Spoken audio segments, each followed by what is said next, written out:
하고 있는 산입니다. 바로 옆에 아라랏산 옆에 조그마한 그 산이 백두산보다 높은 산입니다.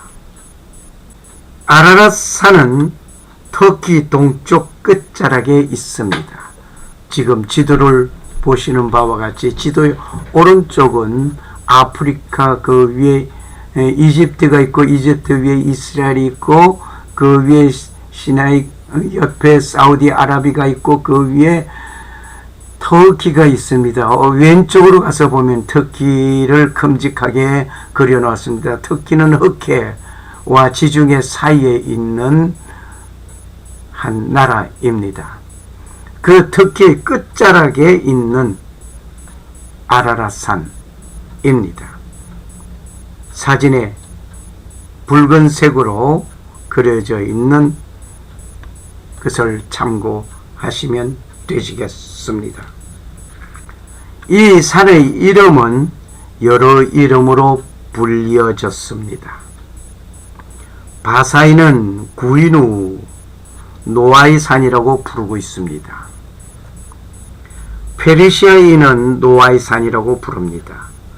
터키인들은 아그리도 험한 산 또는 고통의 산이라고 불리고 있습니다. 이 산의 중복에 아굴이라는 동리가 있다가 지진으로 일부 파괴되어 매몰되었고, 전설에 의하면 노아가 이 동리에서 포도를 재배하였다는 말이 있습니다. 남진 요완이라는 곳에 노아의 분묘가 있다고 합니다. 그리고 크르드족은 재난의 산이라고 합니다. 미국인은 세계의 어머니라고 부르고 있습니다. 이곳 어딘가에 방주를 보았다는 증인들의 말이 있습니다. 1800년 이후로만 하여도 200명이 넘는 사람들이 보았다고 말을 하고 있습니다. 역사적으로도 노아의 방주 아라랏산에 대한 많은 기록들이 발견되었습니다.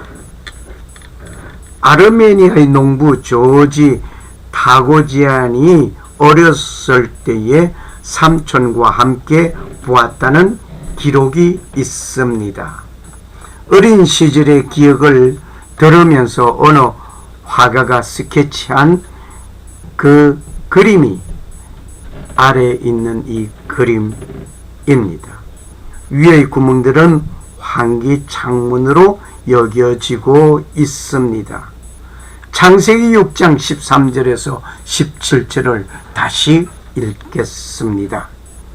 하나님이 노아에게 이르시되 혈육 있는 자의 강포가 땅에 가득함으로 그 끝날이 내 앞에 이르렀으니 내가 그들을 땅과 함께 멸하리라. 너는 잣나무로 너를 위하여 방주를 짓되 그 안에 간들을 막고 엽청으로 그 안팎에 칠하라. 그 방주의 제도는 이러하니 장이 300규빗이며 광이 50규빗, 고가 30규빗이며 거기 창은 4대 위에서부터 한 규빗에 내고 그 문은 옆으로 내고 상중 하층으로 할지니라. 내가 홍수를 땅에 일으켜 무릇 생명의 기식이 있는 육체를 천하에서 멸절하리니 땅에 있는 자가 다 죽으리라. 왜 창조주께서는 땅과 함께 멸하는 홍수 심판을 하시게 되었을까? 의문이 들지 않습니까? 혈육 있는 자의 강포가 땅에 가득하기 때문이었습니다. 지금도 하나님을 알리는 자보다 하나님을 배반하고 죄악이 극도에 이르는 것 보니 심판이 임박함이 보여지고 있습니다.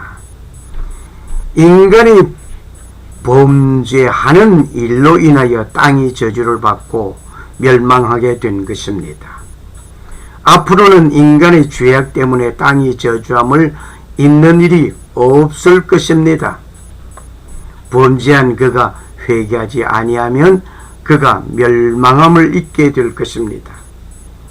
질문 하나를 드리겠습니다. 이 홍수가 전 세계적인 것인가? 아니면 지역 홍수설인가? 앞에서 말씀드리기를 전 지구를 뒤덮은 홍수라고 말씀을 드렸습니다마는 여러분의 의견을 한번 물어봅니다. 성경 기록을 살펴보면 전 지구가 홍수로 모든 생물이 다 죽고 파괴된 것으로 기록되고 있습니다. 16절에 보니까 내가 홍수를 땅에 일으켜 물었 생명의 기식 있는 육체를 천하에서 멸절하려니 땅에 있는 자가 다 죽으리라고 했습니다. 땅에 있는 자가 다 죽으리라고 했습니다. 명심하시기를 바랍니다. 노아가 방주를 만들 때 처음부터 아라랏산 어느 곳에서 만들지 않았습니다. 홍수가 끝나고 배는 아라랏산에 머물렀다고 되어 있습니다. 지역적인 홍수라고 한다면 모든 생물을 종류별로 성선시킬 필요가 없습니다. 이곳 홍수가 아닌 어떤 곳에서 어딘가에 살아 있을 녀석들이 있고 동물들이 있기 때문에 이렇게 큰 방주를 지을 필요가 없습니다. 지역적인 홍수라고 한다면 물이 잦아들 때 배는 점점 내려가게 됩니다. 배가 산으로 올라갔다는 것은 있을 수 없는 일입니다. 그러므로 지역적인 홍수가 아니라 말입니다. 전 세계적인 홍수이기 때문에 하나님께서는 종류별로 성선시키라고 하셨습니다. 이것은 노아의 믿음을 시험하기 위한 것이 아닙니다. 분명히 홍수로 심판하시겠다는 말씀이었습니다. 우리가 믿어지지 않는 것이 문제이지 만일 전 세계적인 홍수가 아니었으면 성경은 진리가 아닙니다. 만일 홍수가 나면 어떤 모습인지를 지역 홍수 상황을 영상을 통하여 한번 보시겠습니다.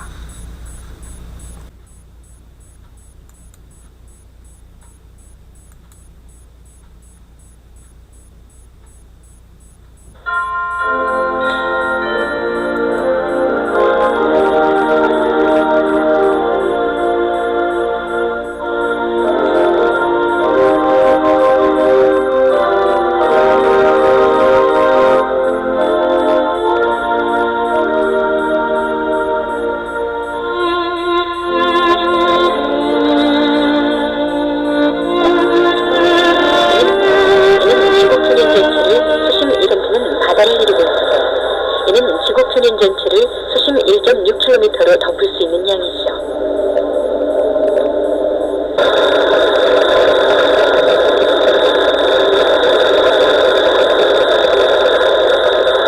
네, 맞습니다. 결국 자동차는 물로 가득 차서 가라앉고 말죠.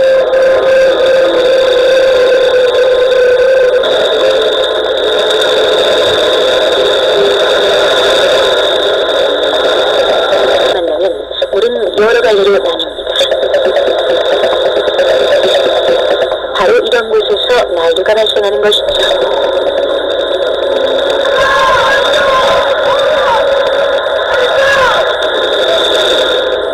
보셨습니까? 정말 홍수의 지역적인 홍수만 보아도 엄청난 재해가 있습니다. 그런데 전 지구를 뒤덮은 홍수, 그 물이 가만히 있었겠느냐 말입니다. 상상을 하시기 바랍니다. 살아남을 수 없습니다. 물에 빠져 죽은 것이 아니라 그저 파괴되어 버렸습니다. 노아의 홍수는 며칠간 진행된 일일까? 우리 한번 찾아보았습니다. 비가 오기 전에 하나님께서는 말씀하셨습니다.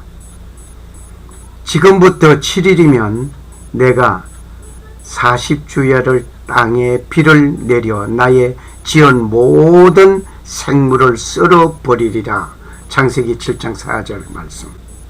노아와 동물 성선 기간이었습니다. 창세기 7장 4절에 노아 나이는 600세에 승선하였습니다. 그 날짜가 노아 600년 2월 17일입니다. 그렇게 승선한 그 노아, 승선하고 7일을 기다려서 비가 오기 시작했습니다. 40일간 비가 내렸습니다. 40일 후에 방주가 땅에 떠올랐습니다. 창세기 7장 17절.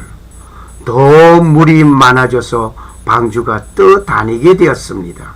창세기 7장 18절. 물이 더 불어서 산이 다 덮였습니다. 그리고 땅의 생물이 다 죽었습니다. 코로 생물의 기식을 호흡하는 것은 다 죽었습니다. 창세기 7장 22절 기록입니다. 그리고는 150일은 지구가 물에 잠겨있던 기간입니다. 물이 지구의 높은 산을 다 덮었기 때문에 150일간 그렇게 되었습니다. 5달 동안이었습니다. 창세기 7장 24절의 말씀입니다. 그리고 물이 빠지는데 150일이 걸렸습니다. 물이 빠지는 기간이었습니다. 창세기 8장 3절 150일 동안 물이 빠졌습니다. 그리고는 7월 17일에 방주는 아라랏산에 정박하게 되었습니다. 창세기 8장 4절. 물이 점점 감아여져서 10월 1일에 산들의 봉우리가 보이기 시작하였습니다. 창세기 8장 5절의 말씀. 산들의 봉우리가 보이기 시작하고 40일이 지난 후에 방주의 창을 열고 까마귀를 내보냈습니다. 창세기 8장 6절 말씀입니다. 그런데 그 까마귀는 돌아오지 않았습니다. 노아는 다시 비둘기를 내보냈지만 방주로 곧 돌아왔습니다. 창세기 8장 9절의 말씀. 7일을 기다려 다시 비둘기를 내보냈는데 감람 새 잎을 물고 돌아왔습니다. 첫 비둘기를 내보냈을 때에는 까마귀를 내보낸 뒤 날로부터 7일로 봅니다. 그 이유는 10절에 또 7일을 기다려 이 말이 있습니다. 이 말을 보니 노아가 방주창을 열고 14일을 지난 오늘임을 생각하게 합니다. 창세기 8장 10절 말씀.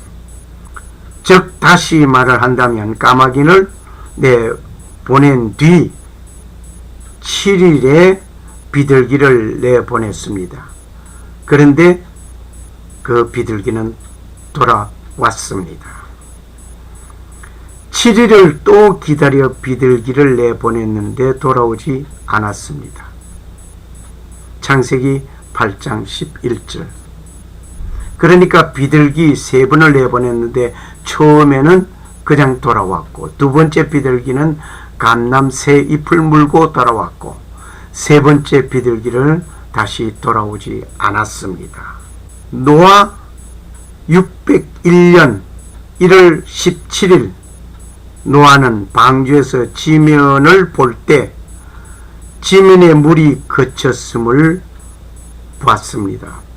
창세기 8장 13절.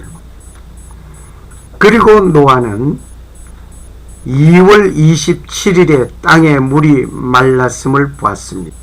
노아는 하나님의 명령에 따라서 방주에서 하선하게 됩니다. 창세기 8장 14절에서 19절에서 기록입니다. 땅 위의 모든 새들 그 종류대로 방주에서 함께 하선하게 됩니다. 이렇게 지구에는 새로운 삶이 시작되었습니다. 그리고 날짜를 정확하게 기록해 두었다고 하는 것을 우리는 유심히 보아야 할 것입니다. 이것은 빈틈없이 정확하게 말하신 것입니다. 노아의 홍수 사건이 가장 중요한 사건이기 때문에 적당하게 노아의 600세 어쩌고 그런 것이 아니라 노아 600세 2월 17일에 깊은 샘이 터졌다. 그리고 601년 2월 27일에 방주에서 하선하게 되었다. 이렇게 날짜가 분명히 중간중간에도 날짜들이 기록되어져 있음을 우리는 봅니다.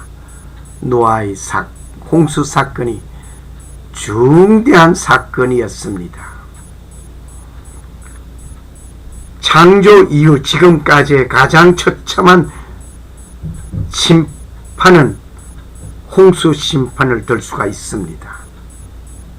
이 처참한 심판을 하나님은 홍수로 심판하지 않겠다는 약속을 노아에게 무지개로 보여주시었습니다.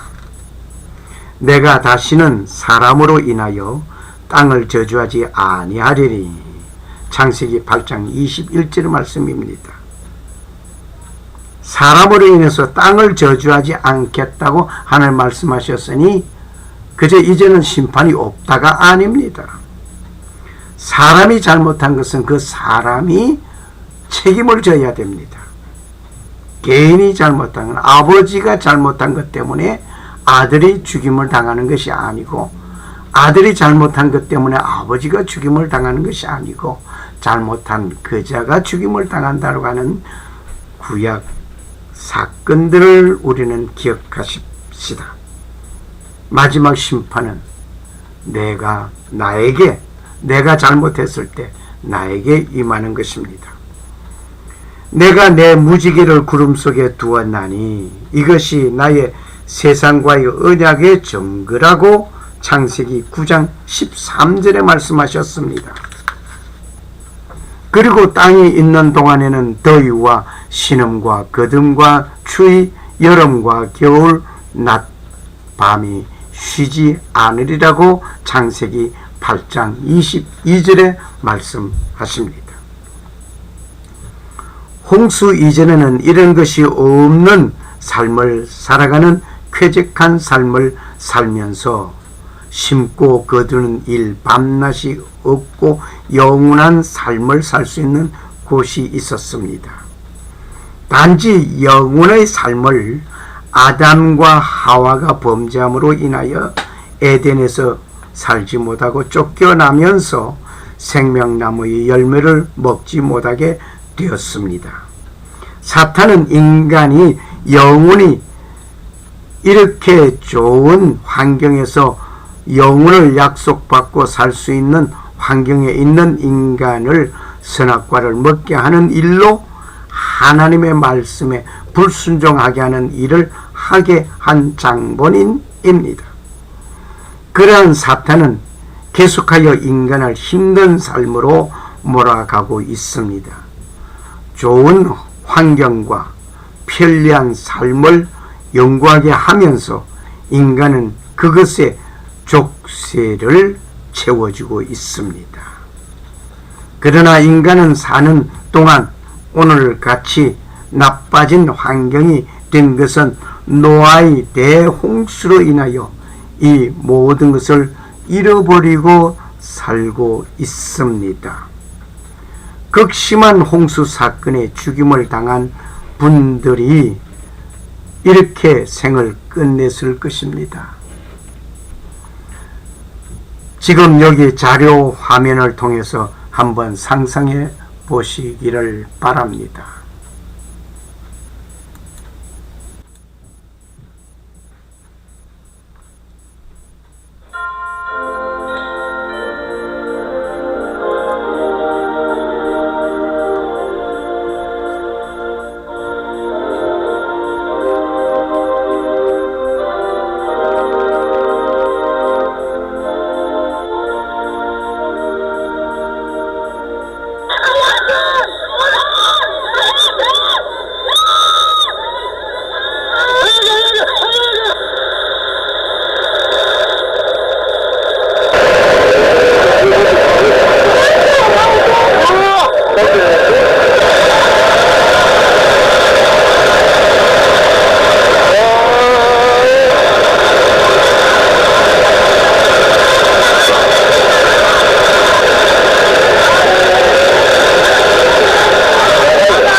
정말 끔찍한 모습입니다.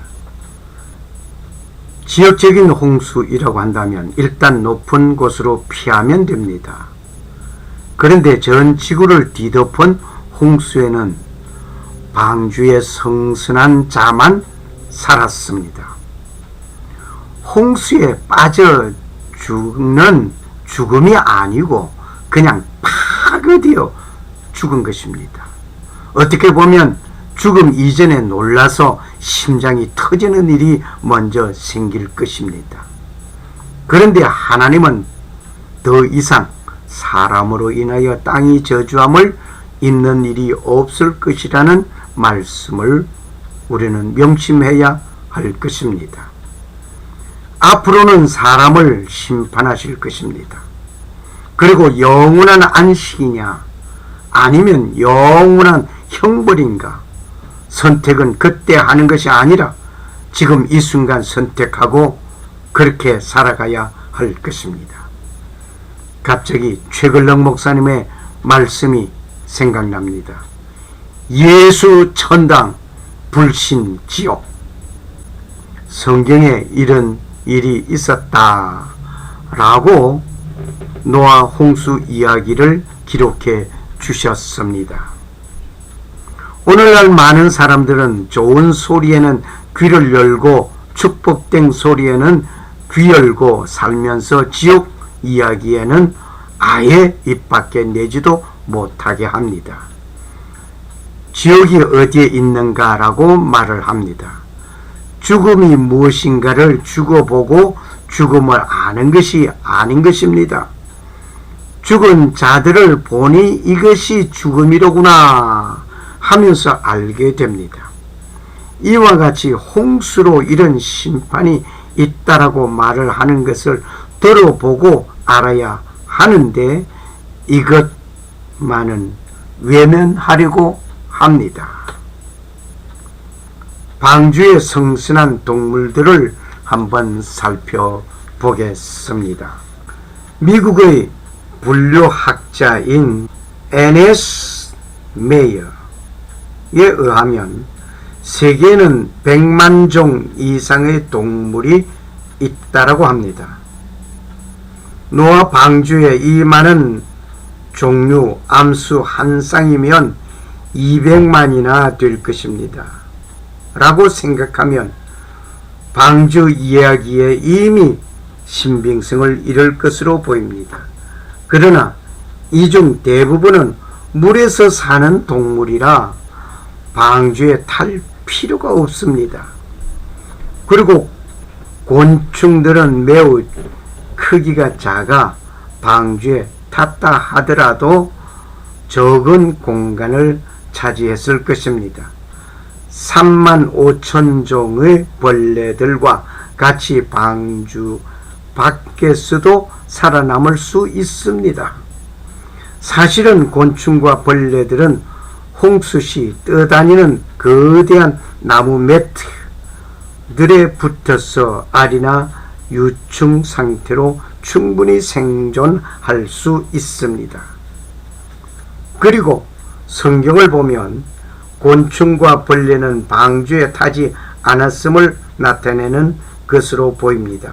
창세기 7장 22절에 보니 코로 생물의 기식을 호흡하는 것에 곤충은 해당되지 않기 때문입니다. 왜냐하면 곤충은 코로 숨을 쉬는 것이 아닙니다.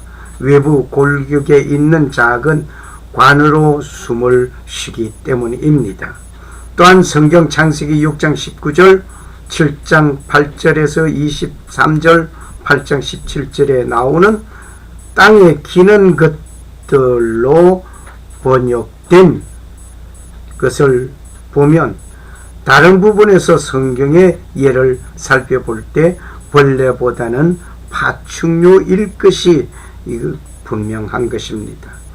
또 하나, 창세기에서 말하는 종류의 개념이 오늘날의 종의 개념과는 다를 수 있습니다. 많은 연구자들은 이 종류를 오늘날의 분류학상, 과 또는 악과에 해당할 것으로 추정하고 있습니다. 후대의 수많은 속과 종들은 만들어냈을 것으로 생각합니다. 즉 모든 종의 개들을 실은 것이 아니고 대표로 개의 한 종류만 태웠을 것입니다. 이 경우로 본다면 매우 적은 수의 동물들이 방주에 성선하였을 수 있다는 것이 짐작이 됩니다. 예를 들어 본다면 북극곰은 원래 곰 종류의 후손이라고 합니다. 이것은 진화가 아닙니다. 왜냐하면 북극곰은 새로운 유전적 정보를 가지고 있지 않기 때문입니다. 오히려 북극곰은 위장을 위하여 색을 띠는 유전인자를 잃어버린 것으로 보입니다. 성경의 종류는 과 이상이 될 수도 있기 때문에 노아는 육상 척추 동물의 매우 소수만 태웠을 가능성이 매우 높은 것입니다. 이 경우 2,000마리 정도의 적은 동물들이 방주 내에 들어갔을 수도 있다고 봅니다. 방주는 12만 5,280마리의 양들을 실을 수 있는 용량으로 파악되고 있습니다. 방주는 실제 성선했던 동물보다 3배 이상의 동물들을 태울 수 있는 크기임을 알 수 있습니다. 사실 양의 크기는 동물들의 크기 순으로 나열하여 보면 11% 정도에 위치하는 것으로 알려져 있기에 양의 평균적 크기가 되기에는 너무 크고 성선시킨 동물들 중에 덩치가 큰 동물들의 경우 새끼나 어린 동물들을 태웠을 것이 예상되기 때문에 방주에 성선한 동물들 용량은 더욱 줄어들 수 있습니다.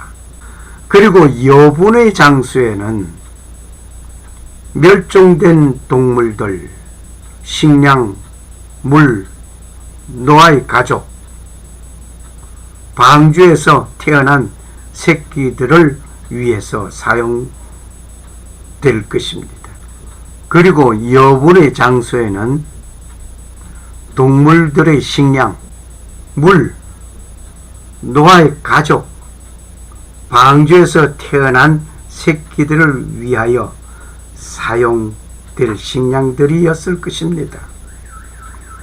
창조주께서는 방주를 조성하라고 명령하시고 설계하시고 안전한 배를 조성할 수 있게 하시고 심판 후에 새로운 삶을 살도록 이끌어 주심에 감사할 뿐입니다. 때로는 성경의 기록이 황당한 것 같지만 밝혀질 것이 밝혀지고 있음에 감사하면서 하늘의 뜻을 이루는 삶을 믿음으로 살아가기를 소원합니다. 감사합니다.